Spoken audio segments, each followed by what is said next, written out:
ಹಾ ಬನ್ನಿ ಅಕ್ಕ. ಆಯ್ತಾ? ಆಯ್ತಕ್ಕ.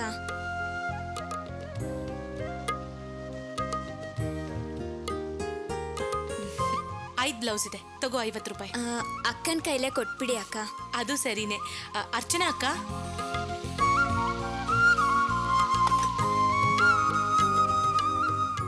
ಏನ್ ಬಾನು? ಅಕ್ಕ 5 ಬ್ಲೌಸ್ ಇದೆ, ತಗೊಳ್ಳಿ 50 ರೂಪಾಯಿ. ತುಂಬಾ ಥ್ಯಾಂಕ್ಸ್ ಬಾನು. ಯಾಕಕ್ಕ ಥ್ಯಾಂಕ್ಸ್ ಹೇಳ್ತಿದ್ದೀರಾ? ನಾನೇನಂತದ್ ಮಾಡ್ದೆ? ನಿಮ್ ಯಜಮಾನ್ರು ಸಂಪಾದನೆ ಸಾಲೋದಿಲ್ಲ ಅಂತ ನೀನ್ ಜಾಕೆಟ್ಗೆ ಹೂಗ್ ಸಾಕಿ ಸಂಪಾದನೆ ಮಾಡ್ತೀಯ. ಈಗ ಅದ್ರಲ್ಲಿ ನಮಗೂ ಪಾಲ್ ಕೊಡ್ತಿದ್ಯಲ್ಲ, ಅದಕ್ಕೆ ಥ್ಯಾಂಕ್ಸ್ ಹೇಳ್ದೆ. ಅಕ್ಕ ಎಕ್ಸ್ಟ್ರಾ ಬಂದಿರೋ ತಾನೇ ನಾನು ನಿಮಗೆ ಕೊಡ್ತಾ ಇರೋದು. ನಾಳೆ ಇನ್ನ ಬ್ಲೌಸ್ ತಂದ್ಕೊಡ್ತೀನಿ, ಹಾಕೊಡಿ. ಸರಿ, ತಂದ್ಕೊಡು. ಸರಿ, ಬರ್ತೀನಕ್ಕ. ಬಾನು, ಒಂದ್ ನಿಮಿಷ. ನಾವು ಜಾಕೆಟ್ಗೆ ಹೋಗ್ಸಾಕ್ತಿರೋ ವಿಷಯ ನಮ್ಮ ಯಜಮಾನ್ರು ಗೊತ್ತಾಗೋದ್ ಬೇಡ. ಗೊತ್ತಾದ್ರೆ ತುಂಬಾ ನೊಂದ್ಕೊಳ್ತಾರೆ. ಸರಿ ಅಕ್ಕ, ಬರ್ತೀನಿ.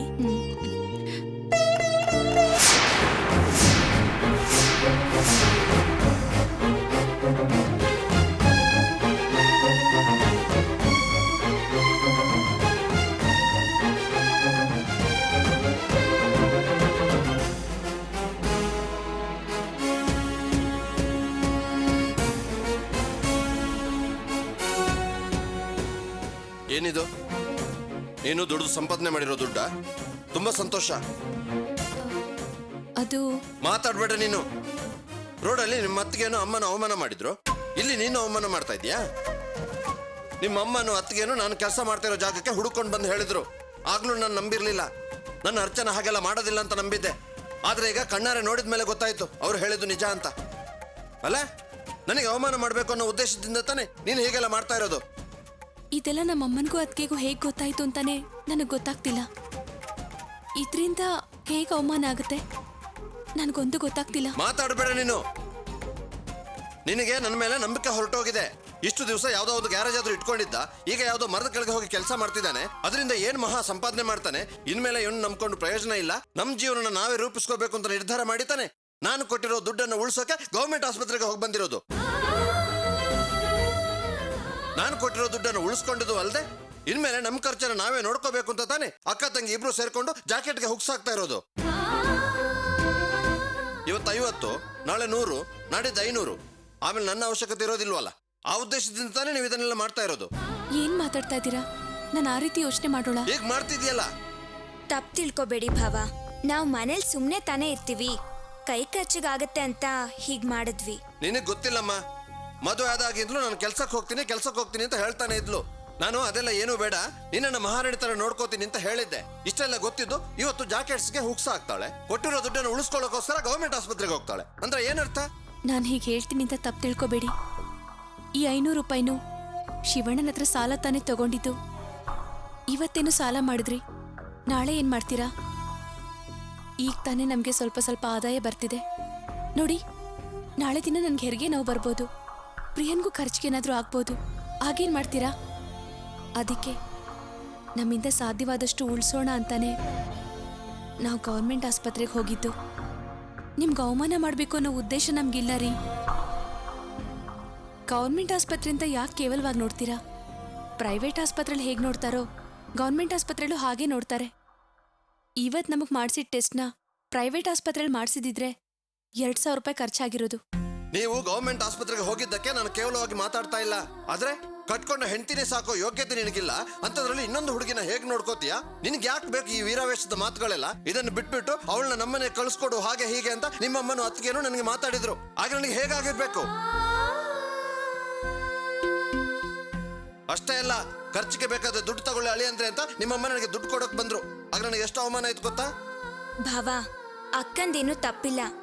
ಸುಮ್ನೆ ಯಾಕೆ ಖರ್ಚು ಅಂತ ನಾನೇ ಗೌರ್ಮೆಂಟ್ ಹಾಸ್ಪಿಟಲ್ಗೆ ಹೋಗೋಣ ಅಂತ ನೀನ್ ಹೇಳಿರ್ಬೋದಮ್ಮ, ನೀನಿನ್ನು ಚಿಕ್ಕ ಹುಡುಗಿ. ಆದ್ರೆ ಇವಳು ಪ್ರಜ್ಞೆ ಎಲ್ಲಿಗೆ ಹೋಗಿತ್ತು? ನನಗೆ ಅವಮಾನ ಆಗ ಹೋಗಿ ನಡ್ಕೊಂಡಿದ್ದಾಳಲ್ಲ. ಹೀಗೆಲ್ಲ ಆಗತ್ತೆ ಅಂತ ನಾನು ಅನ್ಕೊಂಡಿರ್ಲಿಲ್ಲ. ಹಾಗೆಲ್ಲ ಆಗ್ಬಾರ್ದು ಅಂತಾನೆ ನಾನು ಸಾಲ ಮಾಡಿ ನಿನ್ ಕೇಳಿ ದುಡ್ಡು ಕೊಟ್ಟು ಹೋಗಿದ್ದು. ಆದ್ರೆ ಎಲ್ಲ ಹಾಳು ಮಾಡ್ಬಿಟ್ಟಿಯಲ್ಲ. ನೋಡು, ನನ್ನ ಆಸ್ತಿ ಕೈ ಬಿಟ್ಟು ಹೋಗಿರ್ಬೋದು, ಆದ್ರೆ ನನ್ನ ಮಾನ, ಮರ್ಯಾದೆ, ಕೆಲಸ, ನಂಬಿಕೆ, ಪ್ರಾಮಾಣಿಕತೆ ಇದ್ಯಾವುದು ಕೈ ಬಿಟ್ಟು ಹೋಗ್ಲಿಲ್ಲ. ಅದೆಲ್ಲ ಹೋಗಿದೆ ಅಂದ್ಕೊಂಡು ನೀನ್ ನನಗೆ ಅವಮಾನ ಆಗೋ ಹಾಗೆ ನಡ್ಕೋಬೇಡ. ಅದನ್ನ ನನ್ನಿಂದ ತಡ್ಕೊಳಕ್ ಆಗೋದಿಲ್ಲ ಅಷ್ಟೇ.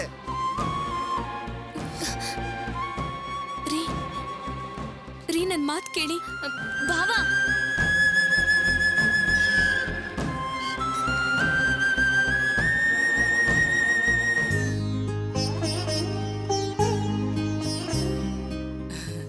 ರಾಣಿ ಅಡಿಗೆ ಮಾಡ್ತಿದ್ಯಾ? ಇನ್ನು ಪರೀಕ್ಷೆ ಮುಗ್ದಿಲ್ವೇನೆ? ಯಾವಾಗ ಮುಗಿಯುತ್ತೆ? ನನ್ನ ಹತ್ರ ಮಾತಾಡ್ಬೇಡ ಅಂತ ಎಷ್ಟು ಸಲ ಹೇಳೋದ್ ನಿಂಗೆ? ನಿನ್ಗೇನ್ ಸ್ವಲ್ಪನೂ ನಾಚಿಕೆ ಮಾನ ಮರ್ಯಾದೆನೇ ಇಲ್ವಾ? ಅಯ್ಯೋ ಹೋಗೆ, ನೀನ್ ಹತ್ರ ಎಂತ ಮಾತು? ನನಗೂ ನಾಚಿಕೆ ಮಾನ ಮರ್ಯಾದೆ ಎಲ್ಲ ಐತೆ.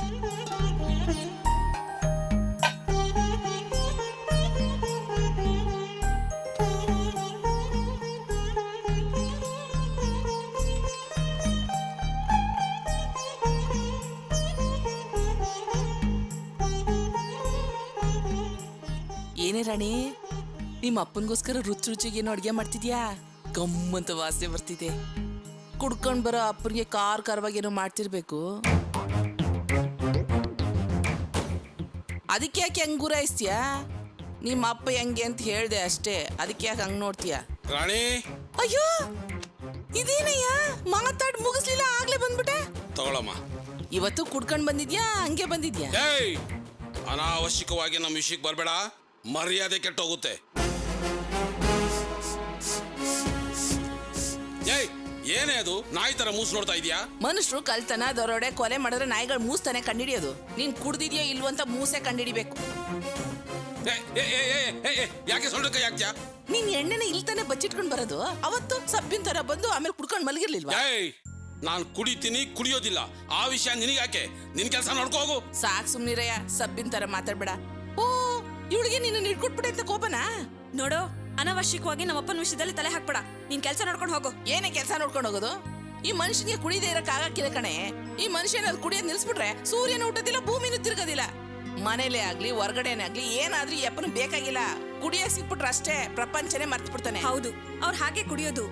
ಅವ್ರು ಮಾಡೋ ಕೆಲ್ಸಕ್ಕೆ ಅವ್ರು ಕುಡಿದೇ ಹೇಗಿರ್ತಾರೆ? ಸ್ಯಾನಿಟರಿ ಕೆಲಸ ಅಂದ್ರೆ ನೀನು ಕುಡಿತೀಯ. ಏನಂದೆ? ಸ್ಯಾನಿಟರಿ ಕೆಲ್ಸನಾ? ನೀನ್ ಯಾಕಮ್ಮ ಹೇಳಕ್ ಹೋದೆ? ಅದನ್ನೇ ನಿಜ ಅಂತ ತಿಳ್ಕೊಂಡ್ಬಿಡ್ತಾಳೆ. ಇವಳೊಂಥರ ಕುರಿ ಇದ್ದಂಗೆ ಇವಳು. ನಾನು ಒಬ್ಬ ರಾಜಕೀಯ ವ್ಯಕ್ತಿ ಹತ್ರ ಕೆಲಸ ಮಾಡ್ತಾ ಇದ್ದೀನಿ. ರಾಜಕೀಯ ವ್ಯಕ್ತಿ ಹತ್ರನಾ? ಏನ್ ಕೆಲ್ಸ? ಕೆಲ್ಸ ಇಲ್ದಿದವ್ರ ಕೆಲ್ಸ ಹುಡ್ಕೊಡೋದು, ಕೆಲ್ಸ ಮಾಡಿಸ್ಕೊಡೋದು, ಆ ಕೆಲ್ಸನಾ? ಈಗ್ಲಾದ್ರೂ ಒಳ್ಳೆ ಕೆಲ್ಸ ಸಿಕ್ಕಿದೆ, ಬುದ್ಧಿ ಉಪಯೋಗಿಸಿ ಸಂಪಾದನೆ ಮಾಡ್ಕೋ. ಅದೆಲ್ಲ ನನಗೆ ಗೊತ್ತಿದೆ, ನಿನ್ ಕೆಲಸ ನೀನ್ ನೋಡ್ಕೋ. ಜೋಪಾನವಾಗಿ ಕಣಯ್ಯ, ಹುಷಾರಾಗಿ ಕೆಲಸ ಮಾಡು, ಇಲ್ಲದ್ರೆ ಕೋಳ ಬಿದ್ಬಿಡ್ತದೆ ಕೈಗೆ. ಅಪ್ಪ, ಯಾಕಪ್ಪ ನಿಜ ಹೇಳಕ್ ಹೋದ್ರೆ ತಡೆದ್ಬಿಟ್ರಿ? ನಿಜ ಗೊತ್ತಾಗಿದ್ರೆ ಅವ್ನು ನಿಮ್ ಬಗ್ಗೆ ತಪ್ಪಾಗಿ ಮಾತಾಡ್ತಿರ್ಲಿಲ್ಲಪ್ಪ. ನಿಮ್ಮಮ್ಮನ ಗುಣ ನಿನಗೆ ಗೊತ್ತಿಲ್ವೇನಮ್ಮ? ನಾನು ಸ್ಯಾನಿಟರಿ ಕೆಲಸ ಮಾಡ್ತಾ ಇದ್ದೀನಿ ಅಂದರೆ ನಿಮ್ಮಮ್ಮ ನನ್ನನ್ನು ಮನೆಯೊಳಗೂ ಬಿಟ್ಕೋತಿರ್ಲಿಲ್ಲ. ನಿನಗೂ ರಮೇಶನಿಗೂ ಅರ್ಥವಾಗುತ್ತೆ, ಅವಳಿಗೆ ಅರ್ಥವಾಗಬೇಕಲ್ಲಮ್ಮ. ನನಗೆ ಅವಮಾನ ಆದರೂ ಪರವಾಗಿಲ್ಲ, ನನ್ನಿಂದ ನಿನಗೂ ರಮೇಶನಿಗೂ ಅವಮಾನ ಆಗಬಾರ್ದಮ್ಮ. ನೀವ್ ಹೇಳೋದು ಸರಿಯಪ್ಪ, ಅವ್ರು ನಿಮ್ಮನ್ನ ಕೇವಲವಾಗಿ ನೋಡ್ತಾರೆ. ಸರಿಯಪ್ಪ, ನೀವ್ ಹೋಗಿ ಕೈಕಾಲ್ ಮುಖ ತೊಳ್ಕೊಂಬನ್ನಿ, ಊಟ ಮಾಡೋಣ. ಸರಿಮ್ಮ.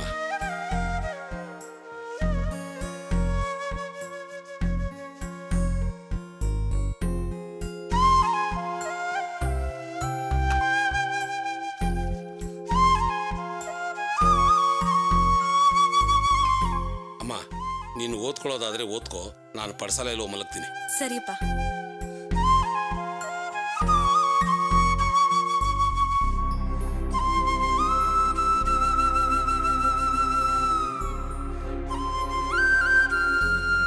ಹೋಗು ಹೋಗು, ಏನಾದ್ರು ಔಸ್ ಇಟ್ಕೊಂಡಿದ್ರೆ ಬಂದ್ ನೋಡ್ತೀನಿ. ನೀನ್ ಅಲ್ಲೂ ಡಕ್ಕಲ್ ಕೆಲಸ ನನಗ್ ತಾನೇ ಗೊತ್ತಿರೋದು.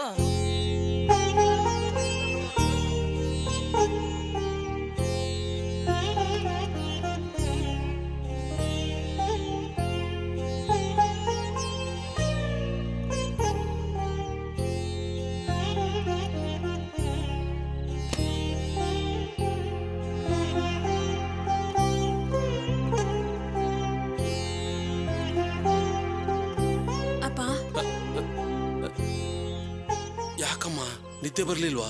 ಇಲ್ಲಪ್ಪ, ನಿಮಗ್ ನಿದ್ದೆ ಬರ್ಲಿಲ್ವಾ? ಬಂದ್ಬಿಡುತ್ತೆ ಬಂದ್ಬಿಡುತ್ತೆ, ನೀನು ಮಲ್ಕೊಮ್ಮ. ತಗೊಳ್ಳಿಪ್ಪ.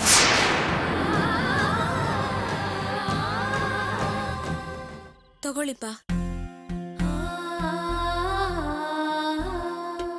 ಯಾಕಮ್ಮ ಈ 100 ರೂಪಾಯಿ? ನೀವ್ ನಿದ್ದೆ ಮಾಡೋದಿಕ್ಕೆ ಅದೇನ್ ವ್ಯವಸ್ಥೆ ಬೇಕೋ ಮಾಡ್ಕೊಳ್ಳಿಪ್ಪ. ಅದು ತಪ್ಪಿಲ್ಲಪ್ಪ. ಇಷ್ಟು ದಿನ ಯಾರ ಬಗ್ಗೆನೂ ಯಾವ್ದ್ರ ಬಗ್ಗೆನೂ ಚಿಂತೆ ಮಾಡ್ದೆ ನಿಮ್ ಸಂತೋಷಕ್ಕೋಸ್ಕರ ಕುಡಿತಿದ್ರಿ. ಈಗ ನೆಮ್ಮದಿಯಾಗಿ ನಿದ್ದೆ ಮಾಡೋದಕ್ಕೋಸ್ಕರ ಕುಡೀರಿಪ್ಪ. ತಗೊಳ್ಳಿಪ್ಪ. ಅಮ್ಮ ಇದು ನನಗೆ ಪರವಾಗಿಲ್ಲ, ತಗೊಳ್ಳಿಪ್ಪ. ಸರಿಮ್ಮ, ನಾನು ಹೋಗಿ ಬರ್ತೀನಿ, ನೀನು ಹೋಗಿ ಮಲ್ಕೋ. ಸರಿಪ್ಪ.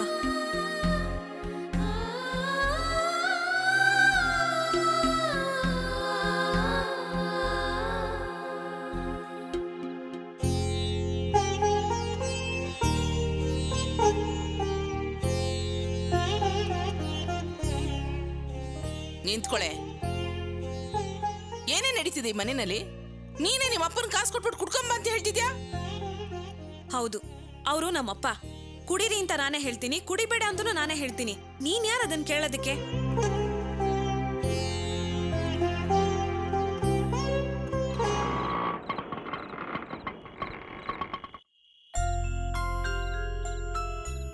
ಏ ರಮೇಶ, ಇಳಿಯೋ.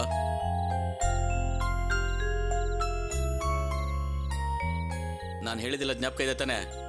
ಪಾಪ ಕಣೋ ಅರ್ಚನಾ, ಏನಾದ್ರೂ ನಿಂಗೆ ಸಹಾಯ ಆಗ್ಲಿ ಅಂತ ಹಾಗೆ ಮಾಡಿರ್ತಾಳೆ. ಅಷ್ಟಕ್ಕೆ ನೀನು ಕೋಪ ಮಾಡ್ಕೊಂಡ್ರೆ ಹೇಗೋ? ಪಾಪ ಗರ್ಭಿಣಿ ಕೊಡವಳು, ಹೀಗೆಲ್ಲ ಮಾಡಬಾರ್ದು. ನಡಿ ಒಳಗೆ. ಎಲ್ಗೋಗಿ ಯಾವ ಊರು ಸುತ್ಕೊಂಡ್ ಬರ್ತಾ ಇದ್ಯಾ? ಕುಡ್ಕೊಂಡ್ ಬಂದಿದ್ಯಾ? ಹಾಗೆಲ್ಲ ಇಲ್ಲ ಬಾನು, ಹೇಳ ಸ್ವಲ್ಪ ಕೇಳು. ನಿನ್ನೆ ಕೇಳ್ತಾ ಇರೋದು, ಕುಡ್ಕೊಂಡ್ ಬಂದಿದ್ಯಾ? ಏ ಏನ್ ಬಾನು ನೀನು, ಕುಡ್ಕೊ ಬಂದಿದ್ರೆ ವಾಸನೆ ಬರ್ತಿರ್ಲಿಲ್ವಾ? ಹಾಗಿದ್ರೆ ಎಲ್ಲಿ ಅಲ್ಕೊಂಬರಕ್ ಹೋಗಿದ್ದೆ? ದಿನ 8:30-9 ಗಂಟೆಗೆ ಬರ್ತಾ ಇದ್ದೆ, ಯಾಕಿವತ್ ಲೇಟು?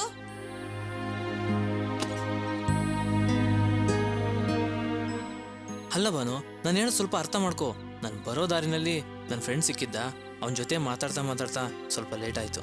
ಇಲ್ಲ, ನಾನ್ ಇದನ್ ನಂಬಲ್ಲ. ನನ್ ಫ್ರೆಂಡ್ ಸಿಕ್ತಾ ಅದಕ್ಕೆ ಲೇಟ್ ಆಯ್ತು ಅಂತ ನೀನ್ ಯಾವತ್ತೂ ನನಗೆ ಹೇಳಿಲ್ಲ. ನಿಜ ಹೇಳು, ಎಲ್ಲಿ ಹೋಗಿದ್ದೆ ಅಂತ ನಿಜ ಹೇಳು. ರೀ, ಸ್ವಲ್ಪ ತಾಳ್ಮೆಯಿಂದ ಇರ್ತೀರಾ? ಯಾಕೆ ಅವ್ರಿಗೆ ಆ ರೀತಿ ಹಿಂಸೆ ಕೊಡ್ತಾ ಇದ್ದೀರಾ? ಹಲೋ, ಇದು ನಮ್ಮನೆ ವಿಷಯ. ಇದಕ್ ತಲೆ ಹಾಕಕ್ಕೆ ನೀನ್ ಯಾರು? ಇಷ್ಟಕ್ಕೂ ನಾನು ಯಾರ ಹತ್ರನೂ ಮಾತಾಡ್ತಿಲ್ವಲ್ಲ. ನಿನ್ ಕೆಲ್ಸ ನೋಡ್ಕೊ ಹೋಗು. ಹಲೋ, ನಿಮ್ಮ ಮನೆ ಒಳಗಿರೋರ್ಗೂ ಅದು ನಿಮ್ಮ ಮನೆ ವಿಷಯ. ಯಾವಾಗ ಮನೆ ಬಿಟ್ಟು ಆಚೆ ಬಂತೋ ಅದು ಪಬ್ಲಿಕ್ ವಿಷಯ. ನಾನು ಮಾತಾಡ್ತೀನಿ. ಸರ್ ಪ್ಲೀಸ್ ಸರ್, ನೀವು ಕೋಪ ಮಾಡ್ಕೋಬೇಡಿ, ನಾನು ಮಾತಾಡ್ಕೋತೀನಿ, ನೀವು ಹೋಗಿ ಸರ್. ನೀವು ಸುಮ್ಮನೆ ಇರಿ ಸರ್. ನೀವೇನಕ್ಕೆ ಲೇಟಾಗಿ ಬಂದ್ರೆ ಅನ್ನೋ ಸತ್ಯ ಇವರಿಗೂ ಗೊತ್ತಾಗ್ಲಿ. ಸರ್ ಬೇಡ ಸರ್, ಪ್ಲೀಸ್.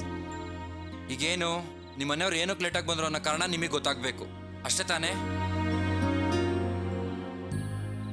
ಅವ್ರು ಇಷ್ಟೊತ್ತು ಪೊಲೀಸ್ ಸ್ಟೇಷನಲ್ಲಿ ಕೂತಿದ್ರು, ಸಾಕಾ? ಅವ್ರಿಷ್ಟೊತ್ತು ಪೊಲೀಸ್ ಸ್ಟೇಷನಲ್ಲಿ ಕೂತಿದ್ರು, ಸಾಕಾ?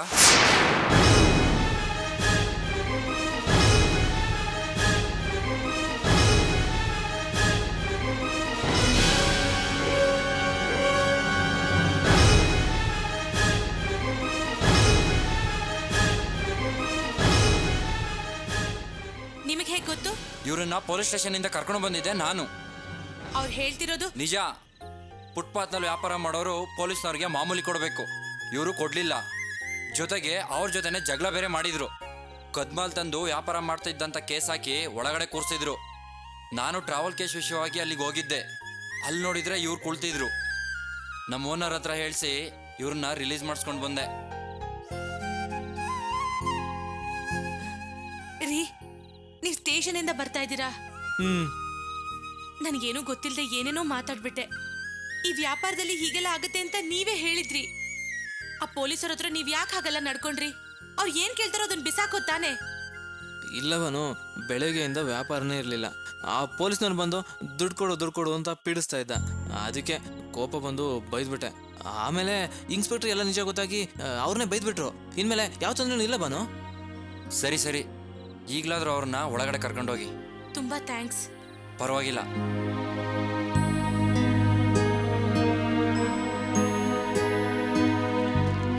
ಸರಿ, ನಾನು ಹೊರಡ್ಲಾ? ಬೀಗ ನಾನೇ ಹಾಕ್ತೀನಿ. ಸರಿ, ಬೀಗ ಹಾಕ್ಬಿಟ್ಟು ಕೀ ಅಲ್ಲಿ ಇಟ್ಬಿಡಿ. ಸರಿ. ಏ ರಮೇಶ, ನಾನು ಹೇಳಿದೆಲ್ಲ ನೆನಪಿದೆ ತಾನೆ? ಹೋಗಿ ಸಮಾಧಾನವಾಗಿ ಮಾತಾಡು. ಬರಲಾ? ಸರಿ.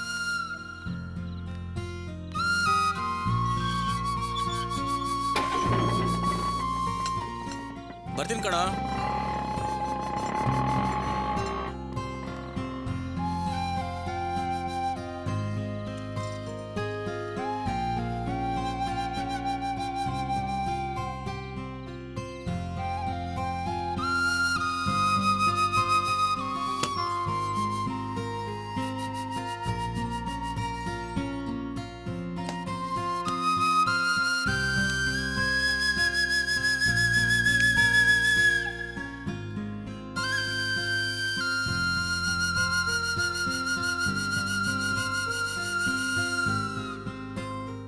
ಎಲ್ಲಿ ಹೋಗಿದ್ರಿ?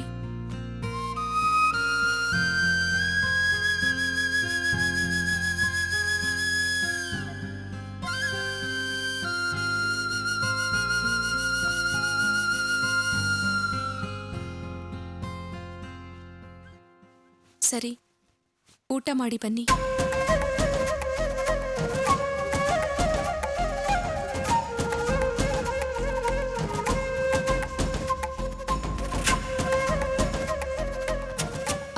ಅಲ್ಲ, ಊಟ ಮಾಡಿ. ಬೇಡ, ನಂದು ಊಟ ಆಗಿದೆ.